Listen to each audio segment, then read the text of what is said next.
कल्पना कीजिए, पूरी धरती पर अंधकार छा चुका है। राक्षसों का आतंक इतना बढ़ चुका है कि देवता भी डरने लगे हैं। समुद्र उफान पर है, आसमान कांप रहा है और इंसानों की चीखें पूरे ब्रह्मांड में गूंज रही हैं। तभी सृष्टि के पालनहार भगवान विष्णु लेते हैं एक नया अवतार। कभी मछली बनकर दुनिया को प्रलय से बचाया, कभी आधे शेर और आधे इंसान बनकर अहंकार का अंत किया, तो कभी श्री राम और श्री कृष्ण बनकर धर्म की रक्षा की। लेकिन क्या आप जानते हैं, भगवान विष्णु का आखिरी अवतार अभी आना बाकी है। आज की इस रहस्यमयी कहानी में हम जानेंगे भगवान विष्णु के 10 अवतारों की पूरी कथा। सबसे पहला था मत्स्य अवतार। हजारों साल पहले धरती पर पाप बढ़ चुका था। एक दिन राजा सत्यव्रत नदी में स्नान कर रहे थे, तभी उनके हाथों में एक छोटी सी मछली आई। मछली ने कहा, राजन मुझे बचा लीजिए। राजा ने उसे अपने कमंडल में रखा, लेकिन वह मछली लगातार बड़ी होती गई। तालाब छोटा पड़ गया,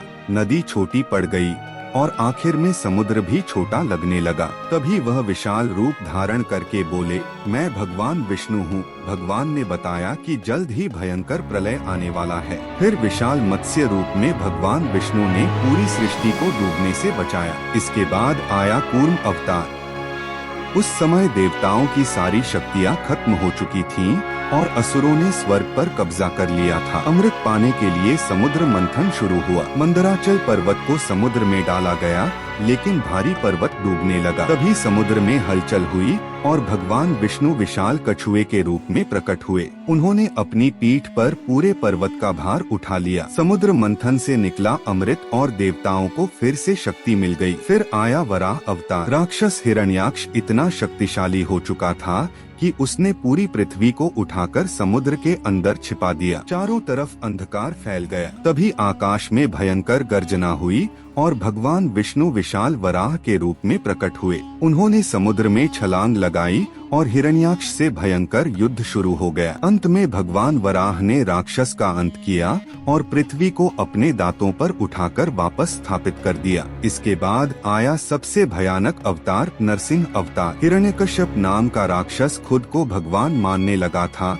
लेकिन उसका पुत्र प्रहलाद केवल भगवान विष्णु की भक्ति करता था। क्रोधित होकर हिरण्यकश्यप चिल्लाया, अगर तेरा भगवान हर जगह है तो क्या इस खंभे में भी है? प्रहलाद बोला, हाँ। तभी जोरदार धमाके के साथ खंभा फट गया और उसमें से निकले भगवान नरसिंह। न पूरा इंसान न पूरा शेर, उनकी आंखों में आग जल रही थी। उन्होंने हिरण्यकश्यप को चौखट पर उठाया और अपने नुकीले नाखूनों से उसका अंत कर दिया। फिर आया वामन अवतार। राजा बलि बहुत महान और दानी थे, लेकिन धीरे धीरे उन्हें अपनी शक्ति पर घमंड होने लगा। तभी एक छोटे ब्राह्मण बालक ने उनके दरबार में प्रवेश किया। वह थे भगवान विष्णु का वामन अवतार। उन्होंने कहा, मुझे केवल 3 कदम भूमि चाहिए। राजा हंस पड़े और तुरंत मान गए, लेकिन अगले ही पल वामन का शरीर इतना विशाल हो गया कि एक कदम में पृथ्वी और दूसरे में पूरा स्वर्ग नाप लिया। तीसरे कदम के लिए जगह नहीं बची तो राजा बलि ने अपना सिर झुका दिया। इसके बाद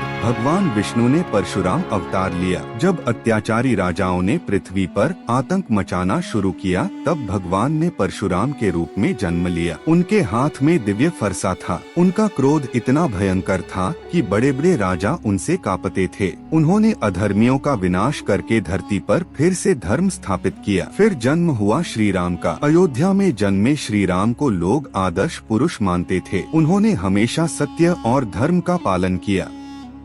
लेकिन जब रावण ने माता सीता का हरण किया, तब इतिहास का सबसे महान युद्ध शुरू हुआ। हनुमान जी ने लंका में आग लगा दी, वानर सेना ने समुद्र पर पुल बनाया और अंत में भगवान श्री राम ने रावण का अंत करके धर्म की विजय करवाई। इसके बाद आया श्री कृष्ण अवतार। मथुरा का राजा कंस बहुत क्रूर था। भविष्यवाणी हुई कि उसकी मृत्यु उसकी बहन देवकी के पुत्र के हाथों होगी। इसलिए कंस ने देवकी के सभी बच्चों को मार डाला, लेकिन 8वें पुत्र श्री कृष्ण को गोकुल पहुंचा दिया गया। बचपन में ही कृष्ण ने कई राक्षसों का अंत किया। उन्होंने कालिया नाग को हराया, गोवर्धन पर्वत उठाया और महाभारत युद्ध में अर्जुन को गीता का ज्ञान दिया। फिर भगवान विष्णु ने बुद्ध के रूप में जन्म लिया। जब दुनिया हिंसा और क्रोध से भर गई, तब उन्होंने लोगों को प्रेम, शांति और अहिंसा का मार्ग दिखाया।